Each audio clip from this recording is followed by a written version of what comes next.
मेरी रंगत काली स्याह थी और मैं एक मामूली शक्ल का मालिक था। यहाँ तक कि मैं ठीक से बात भी नहीं कर सकता था। मैं अटक अटक कर बोलता था। मेरी शख्सियत में कई महरूमियां थीं। हाँ, मेरी वाहिद ताकत मेरी दौलत थी, जो मैंने बरसों की मेहनत से कमाई थी। मैं एक साबुन फैक्ट्री का मालिक था और इसी बिना पर अम्मा ने ये सोच लिया कि वो मुझे कोई हूर परी जैसी दुल्हन लाकर देंगी। हमारे खानदान में कई लड़कियां मेरे रिश्ते के लिए मुंतजिर बैठी थीं, क्योंकि हम खानदान में सबसे अमीर थे, जबकि हमारे कुछ गरीब रिश्तेदार हमें अब इज्जत की निगाह से देखने लगे थे। लेकिन अम्मी ने उनमें से किसी के घर झांका तक नहीं था और सीधा शेखों के घर पहुंच गईं। हमारे पुराने मोहल्ले में ये एक शेख घराना था, जिनकी लड़कियां बहुत खूबसूरत होने के साथ साथ पढ़ी लिखी भी थीं। उनको शेख इसलिए भी कहा जाता था कि ये अपने ठाट बाट से बहुत अमीर लगते थे। अम्मी को न जाने क्यों उनका रख रखाव शुरू से पसंद था, जबकि मुझे उस घराने में सिवाय बनावट और दिखावे के और कोई बात समझ नहीं आती थी। जब अम्मी ने नाइला के घर रिश्ता लेकर जाने की बात की, तो मैं यही सोचकर खामोश हो गया। कौन सा नाइला के घर वालों ने मुझे रिश्ता दे देना है।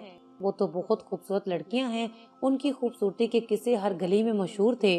मैं उनकी तरफ से ना होने का इंतजार कर रहा था कि अम्मा ने खुशखबरी सुना दी। नाइला की माँ ने तेरे रिश्ते के लिए हाँ कर दी है। मुझे तो यकीन ना आया कि नाइला जैसी खूबसूरत लड़की मेरी शरीके हयात बनने जा रही है। रिश्ता होने के बाद शादी की तैयारियां हो रही थी और फिर वो दिन भी आ गया जब नाइला दुल्हन बनकर मेरे घर आ गई। उसके पास जाते हुए मेरा दिल धड़क रहा था, क्योंकि खूबसूरती का भी अलग ही रूप होता है। जब मैं नाइला के सामने गया तो ये बात सच साबित हो गई।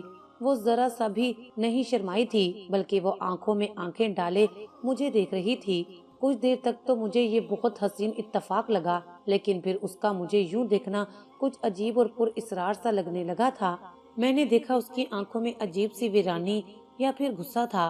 वो मुझे प्यार से नहीं देख रही थी, बल्कि कोई गिला करना चाह रही थी। मैं उसके करीब बैठ गया, उसका हाथ पकड़कर उसे मुंह दिखाई देने की कोशिश की, तो वो मेरी आंखों में पहले से भी ज्यादा गौर से देखने लगी, जैसे मुझे देखकर उसे यकीन न आ रहा हो कि मैं उसका शोहर हूँ। मैंने उससे कोई बात ना की और खामोशी से कमरे से बाहर आ गया। मेरी आंखों में हल्की सी नमी आ गई थी। मैंने किस कदर अरमानों से इस शादी के इंतजामात किए थे और मेरी दुल्हन मुझे यूं देख रही थी जैसे मैं कोई चिड़िया घर से आया अजूबा हूँ। लगता था जैसे उसे मेरा आना नागवार गुजरा है। कमरे से बाहर आया तो अम्मा तख्त पर बैठी दिखाई दी। शायद वो नमाज वगैरह से फारिग होकर जिक्र अज़कार में मसरूफ थी। मेहमान भी जा चुके थे। अम्मा को देखते ही मुझे याद आया कि मैं तो इस शादी पर पहले भी राजी ना था। मेरी हालत देखकर वो भी समझ गई थी कि कोई तो बात है जो मुझे परेशान कर रही है। अम्मा की गोद में सर रखकर मैं फूट फूट कर रो दिया था। अरे मेरे बेटे, तुझे क्या हो गया? शादी की रात तू बुज़दिलों की तरह क्यों रो रहा है? अम्मा ने पूछा तो मैंने सारी हकीकत बता दी। मेरी बात पर अम्मा हंसने लगी। अम्मा, इसमें हंसने वाली क्या बात है? मैंने अम्मा से पूछा। अरे मेरे भोले बेटे, ये लड़की तो बहुत शरारती है, इसीलिए तो मैंने तुम्हारी इससे शादी की है। ये अपनी शरारतों से इस घर में रौनक लगाएगी। अभी तुम इसे जानते ही कहाँ हो और तुम इससे डरकर यहाँ आ गए हो। बुज़दिल कहीं के, चलो जाओ उसके पास, अब दोबारा मेरे पास मत आना। अम्मी के मुंह से ये बात सुनकर मेरा दिल कुछ हल्का हुआ था, लेकिन मुझे यकीन नहीं आ रहा था कि नाइला का ये रवैया महज शरारत था। मैं वापस कमरे में गया तो वो सो चुकी थी। मैंने कोई बात नहीं की और मैं भी चुपचाप सो गया। अगली सुबह अम्मा ने मुझसे कुछ नहीं पूछा। मैं भी खुश नजर आ रहा था, मगर नाइला का रवैया अभी तक बदला नहीं था। उसने मुझे शोहर के रूप में कबूल नहीं किया था, या शायद वो इस रिश्ते को कबूल करने से पहले कुछ वक्त चाहती थी। तब अम्मा ने मुझे मशवरा दिया कि मैं उसे घुमाने फिराने ले जाऊं, वहां जाकर मैं अपनी नई जिंदगी का आगाज करूं। अम्मा की बात मानकर मैंने मैनेजर को फोन कर दिया कि मैं एक हफ्ते के लिए बाहर जा रहा हूँ। फैक्ट्री को वो ही देखेगा। मेरा छोटा भाई भी था। मैं फैक्ट्री उसके हवाले भी कर सकता था, मगर उसकी तालीम का मसला था। वैसे भी वो ज्यादातर हॉस्टल में रहता था। खैर, मैंने कागान नारायण जाने के सारे बंदोबस्त करने के बाद नाइला को इस बात की इत्तला दी कि हम अपनी शादी का हनीमून मनाने यहाँ से दूर जा रहे हैं। ये सुनते ही उसके चेहरे पर नागवारी के तासुरात आए थे। लगता था कि वो इस बात से बिल्कुल भी खुश नहीं है। कहने लगी, मैं सबके लिए नाश्ता बना लूं, फिर चलते हैं। ये सुबह सुबह का वक्त था। मैंने नाइला को सरप्राइज दिया था।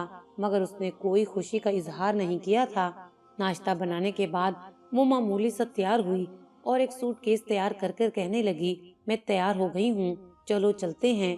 नाइला का ऐसा रवैया देखकर मैं कुछ न बोला था। थोड़ी ही देर में अपनी गाड़ी में बैठा नाइला से खुशगवार बातों में मसरूफ था, मगर उसने मेरी किसी बात का जवाब नहीं दिया। वो अजीब सी निगाह से मुझे घूरती रही। अब मैं इस चीज का आदी हो चुका था। अभी हम लोग आधे रास्ते में ही थे कि घर से अम्मा का फोन आ गया। अम्मा बहुत परेशान और तकलीफ में लग रही थी। अरे बेटे, मेरी तबीयत बहुत बिगड़ रही है। तुम्हारे भाई मुनीर का भी फोन नहीं लग रहा, शायद वो मसरूफ होगा। बेटे जल्दी से आओ और मुझे अस्पताल ले जाओ। मुझे लगता है मेरा दम घुट रहा है, मैं यहीं बैठे बैठे मर जाऊंगी। अम्मा की ये आवाज सुनते ही मेरी जान निकल गई। मैंने उसी वक्त गाड़ी का रुख घर की तरफ मोड़ दिया और फौरन अम्मा के पास पहुंच गया। वो दर्द से करा रही थी। उन्होंने अपने पेट पर हाथ रखा था, जबकि उन्हें दिल में खिंचाव महसूस हो रहा था। मैं अम्मा को लेकर अस्पताल पहुंचा। अम्मा को डॉक्टर के पास छोड़कर मैं नाइला के पास आया। मैं तो उससे माफी मांगने लगा था कि अचानक मुझे अम्मा की वजह से वापस आना पड़ा है, लेकिन उसका चेहरा किसी भी किस्म के तासुर से खाली था। थोड़ी देर के बाद डॉक्टर बाहर आया। डॉक्टर ने बताया कि खतरे की कोई बात नहीं है, आपकी अम्मा अब बिल्कुल ठीक है, आप उनसे मिल सकते हैं। उनके खाने पीने का ख्याल रखा करें, वो दिल और शुगर की मरीजा हैं, इसलिए उनके खाने पीने का ख्याल रखा करें। डॉक्टर की बात सुनकर मैंने अल्लाह का शुक्र अदा किया और बाहर जाने का प्रोग्राम कैंसिल कर दिया, क्योंकि मैं अपनी बूढ़ी माँ को अकेले छोड़कर कहीं नहीं जा सकता था। मैंने नाइला से कहा कि मैं उसे घुमाने फिराने फिर कभी ले जाऊंगा, लेकिन मेरी बात पर उसे कोई फर्क नहीं पड़ा। मैंने भी ज्यादा वजाहत नहीं दी। अब नाइला अम्मा का ख्याल अच्छी तरह रखने लगी थी। अम्मा भी नाइला से खुश थी। 2-3 महीने इसी तरह गुजर गए कि एक दिन अम्मा ने मुझे वो खबर सुनाई जो सुनने के लिए बरसों से मेरे कान तरस रहे थे। और हर मर्द की जिंदगी में ये मरहला सबसे ज्यादा खुशकुन होता है जब उसे बाप बनने की खुशी मिलती है। मगर मुझे हैरत थी कि नाइला ने मुझे इस बात से आगाह नहीं किया था। उसने अम्मा को इसी खुशी के बारे में बताया था। मुझसे तो जैसे वो 6 महीने से नाराज थी। मैंने उससे पूछा, मुझे बताओ नाइला, इतनी बड़ी खुशी की बात तुमने मुझे क्यों नहीं बताई है? मैं तुम्हारे लिए कोई गिफ्ट लेकर आता। मैंने नाइला से प्यार भरे लहजे में पूछा तो वो गुस्से से बोली, इसमें खुशी वाली क्या बात है? औलाद सबकी होती है, हमारी भी हो गई तो कोई बड़ी बात नहीं। नाइला के मुंह से ये बात सुनकर मुझे बेअख्तियार हंसी आ गई। क्या तुम्हें माँ बनने की खुशी नहीं हुई? मेरी बात पर वो खामोश हो गई। मैंने हंसकर कहा कि मुझे लगता है कि हमारा बेटा बहुत खुशकिस्मत होगा। इसके आते ही मेरी जिंदगी बदल जाएगी। मेरे हर पुरजोश लहजे पर नाइला ने अपना मुंह बनाते हुए मुझे घूरकर देखा और बोली, ये तो आने वाला वक्त ही बताएगा कि तुम्हारी जिंदगी तुम्हारे बच्चे के आने से बदलती है या बिगड़ती है। चलो ठीक है, मैं उस वक्त का इंतजार करूंगा। मैं हैरान होता कमरे से बाहर निकल आया था। मैं सीधा बाजार गया और वहाँ से 10 किलो मिठाई लेकर आया था। वो मिठाई मैंने अपने सब रिश्तेदारों में बांट दी, मगर किसी को ये नहीं बताया कि क्या खुशखबरी है। बस ये बता दिया कि कारोबार में फायदा हुआ है। अम्मा को इस बात से बहुत खुशी हुई थी कि मैं सबका ख्याल रख रहा हूँ। खैर 9 महीने किस तरह गुजरे ये तो मैं नहीं जानता, लेकिन मैंने एक एक पल का इंतजार किया था। मेरी खुशी का कोई ठिकाना नहीं था। जब इंतजार की घड़ियां पूरी हो गई और वो दिन भी आ पहुंचा जब मेरे घर उस नन्हे मेहमान ने आना था जिसका मैंने महीनों इंतजार किया था, लेकिन बदकिस्मती से मेरा छोटा भाई उन दिनों हॉस्टल में था और मैं फैक्ट्री के कामों में बहुत मसरूफ था। घर में सिर्फ अम्मा और मेरी बीवी थी। मुकर्ररा दिन पर अम्मा मुझसे कहने लगी, बेटा तुम अपनी फैक्ट्री के कामों पर तवज्जो दो, मैं सब कुछ संभाल लूंगी। ये सब औरतों के काम होते हैं, बच्चे के सारे मामलात में देख लूंगी। अम्मा ने कहा तो मुझे अच्छा नहीं लगा। अम्मा, मेरी जिंदगी का ये सबसे बड़ा दिन है, मैं भला कैसे अपनी बीवी को अकेला छोड़ सकता हूँ? बस आज मुझे घर पर रहने दो, कल से मैं बाकायदगी से फैक्ट्री जाऊंगा। मैंने अम्मा को तसल्ली दी तो वो चुप हो गई। फिर वो मुबारक लम्हा आ गया जब नाइला ने खूबसूरत बेटे को जन्म दिया था। मैंने बेटे को गोद में उठाया और उसे प्यार करने लगा। नाइला ने खाली आंखों से मेरी तरफ देखा और बोली, ज्यादा खुश ना हो, मुझे लगता है कि ये बच्चा सिर्फ और सिर्फ नुकसान करने के लिए पैदा हुआ है। क्या मतलब है तुम्हारा? नाइला, कभी तुम मुंह से अच्छी बात निकाल लिया करो। मुझे नाइला पर गुस्सा आया था। मैंने उसे डांटते हुए कहा, अच्छा मैं अब कुछ नहीं कहती। वो नाराजगी से खामोश हो गई। मैं और अम्मा नए मेहमान की खिदमत में लग गए। जोहर की आजान हुई तो मैं कमरे से बाहर निकला और नमाज पढ़ने के लिए अस्पताल का कोई कमरा ढूंढ ही रहा था कि मेरे मोबाइल पर घंटी बजी। फोन उठाया तो फैक्ट्री से मैनेजर का फोन था, जिसने मुझे बताया कि हमारी फैक्ट्री में सर्किट शॉर्ट होने की वजह से आग लग गई है और काफी नुकसान हो गया है, और ये भी बताया कि 2 मजदूरों की जान भी जाया हो गई है। ये बात सुनकर मेरे होश उड़ गए थे।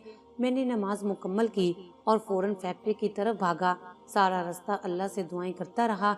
मैंने पिछले हफ्ते में नया माल डलवाया था। मुझे अपने माल की फिक्र नहीं थी, बस मुझे फिक्र थी तो अपने मजदूरों की थी जिनकी जान चली गई थी। वहां पहुंचा तो फायर ब्रिगेड वालों ने आग पर काबू पा लिया था। मेरी आधी फैक्ट्री जल चुकी थी।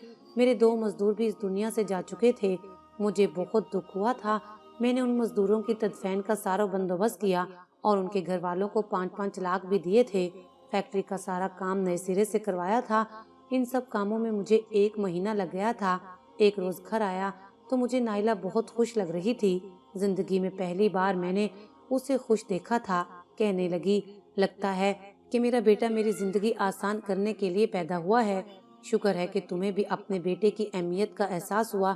मैंने उसे खुश दिली से कहा था, बस अब एक और बेटा पैदा हो जाए तो मेरे तो सारे अरमान मुकम्मल हो जाएंगे। मैंने कहा तो वो मुझे गुस्से से देखने लगी, लेकिन मेरा ये ख्वाब जल्दी ही पूरा हो गया। 6 महीने के अंदर ही मैंने अपनी फैक्ट्री को फिर से अपने पांव पर खड़ा कर दिया था। और खुशी की बात ये थी कि नाइला फिर से माँ बनने वाली थी।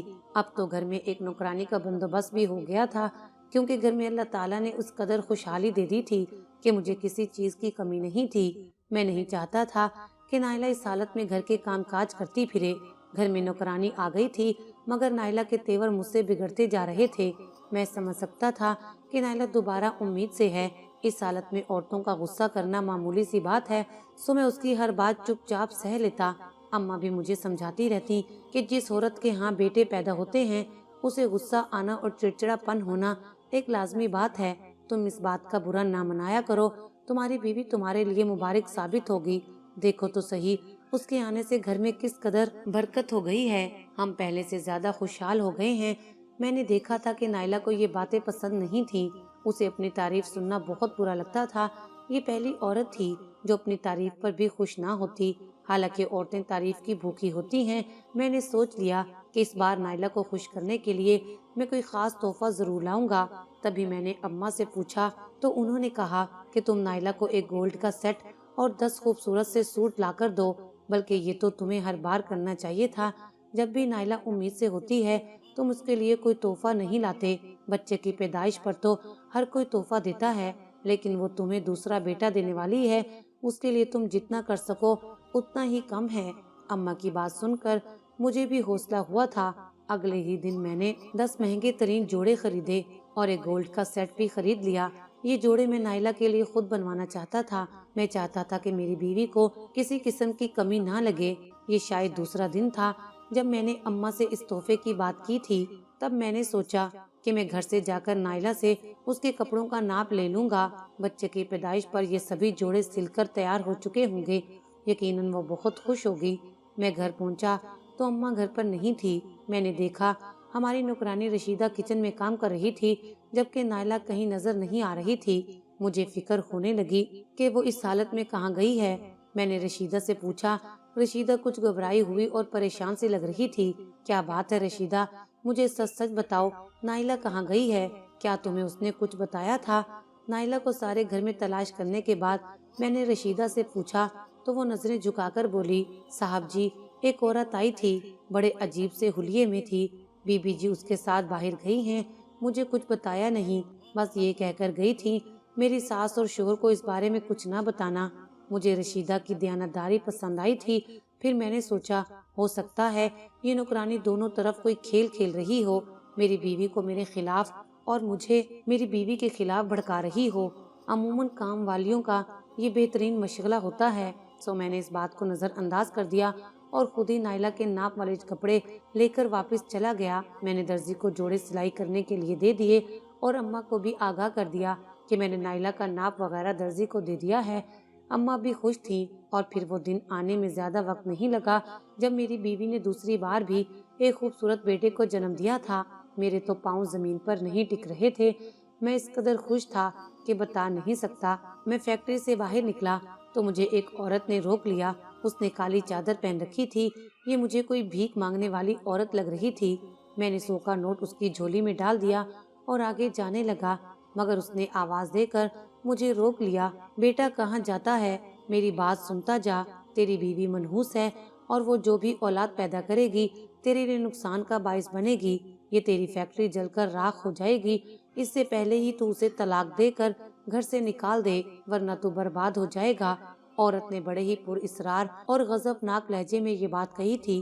ایک لمحے کے لیے میں ٹھٹک کر رہ گیا تھا کہ کہیں یہ عورت کوئی پہنچی ہوئی فقیرنی تو نہیں ہے جس نے مجھے میرے گھر کے حالات ہو بہو بتا دیے تھے۔ یہ بات سچ تھی کہ پچھلی بار میرا بچہ پیدا ہونے کے بعد مجھے بھاری نقصان کا سامنا کرنا پڑا تھا، مگر میں نے اس عورت کی پرواہ نہیں کی تھی۔ گھر پہنچا تو اماں نے بتایا کہ تم دوسری بار ایک خوبصورت بیٹے کے باپ بن چکے ہو۔ سب مجھے مبارکباد دے رہے تھے۔ میں نے یہ بات اماں کو نہیں بتائی تھی۔ میں دل ہی دل میں سوچنے لگا کہ وہ عورت کون تھی جس نے مجھے یہ سب بتایا تھا۔ میں نے نائلہ سے اس بارے میں کوئی بات چیت نہیں کی تھی، مگر دل میں بے چین تھا۔ میرے دوسرے بیٹے کی پیدائش کو 1 ہفتہ گزرا تھا کہ وہ عورت دوبارہ میری گاڑی کے سامنے آ گئی۔ اس بار اس کا حلیہ قدرے بہتر تھا۔ میں نے اسے پہلے سے زیادہ بھیک دی۔ اس نے دوبارہ وہی بات دہرائی تو میرے دماغ میں دھماکہ سا ہوا۔ مجھے پچھلے ہفتے میری نوکرانی نے بتایا تھا ایک عجیب و غریب حلیے والی عورت اکثر میری بیوی کے پاس آتی رہتی ہے اور میری بیوی اسے ڈھیر ساری رقم دیتی ہے۔ میں نے اس عورت کو ایک نظر غور سے دیکھا تو مجھے لگا جیسے اس کا حلیہ اسی عورت سے ملتا جلتا ہے جیسا مجھے میری نوکرانی نے بتایا تھا۔ میں اس عورت کو فیکٹری میں لے گیا اور اسے وہاں بند کر دیا۔ وہ بوڑھی عورت زیادہ دیر مجھ سے لڑ نہ سکی، اس لیے جلدی ہتھیار ڈال دیے۔ میں نے اسے کہا تھا کہ وہ میرے بارے میں کیا کیا جانتی ہے مجھے سارا سچ بتا دے، ورنہ بات پولیس تک جائے گی۔ اس نے ڈر کر مجھے سب کچھ بتا دیا۔ وہ یہ سب میری بیگم کے کہنے پر کر رہی تھی۔ وہ میری بیگم کے پرانے محلے میں رہتی ہے اور اسی طرح بھیک مانگ کر گزارا کرتی تھی۔ نائلہ اسے اچھی خاصی رقم میرے گھر سے ہی دیتی رہی اور یہ کہتی رہی کہ وہ میرے ذہن میں مختلف غلط فہمیاں ڈال کر مجھے اس کے خلاف کر دے، یہاں تک کہ میں نائلہ کو طلاق دے دوں، کیونکہ میں دیکھنے میں کالا سیاہ اور خوبصورت نہیں تھا اور نائلہ کسی اور کو پسند کرتی تھی۔ مجھ سے طلاق لے کر وہ نیا گھر بسانا چاہتی تھی، جبکہ اب وہ 2 بچوں کی ماں بن چکی تھی اور اسے یہ باتیں زیب نہیں دیتی تھی۔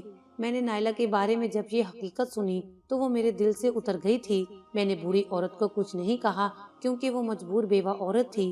میں نے اس عورت کو چھوڑ دیا تھا، لیکن میں نائلہ کو آج تک اپنی نظر میں گرا ہوا محسوس کرتا ہوں۔ میں بھی اسے زندگی بھر طلاق نہیں دوں گا، چاہے وہ میرے خلاف کتنی سازشیں کیوں نہ کر لے۔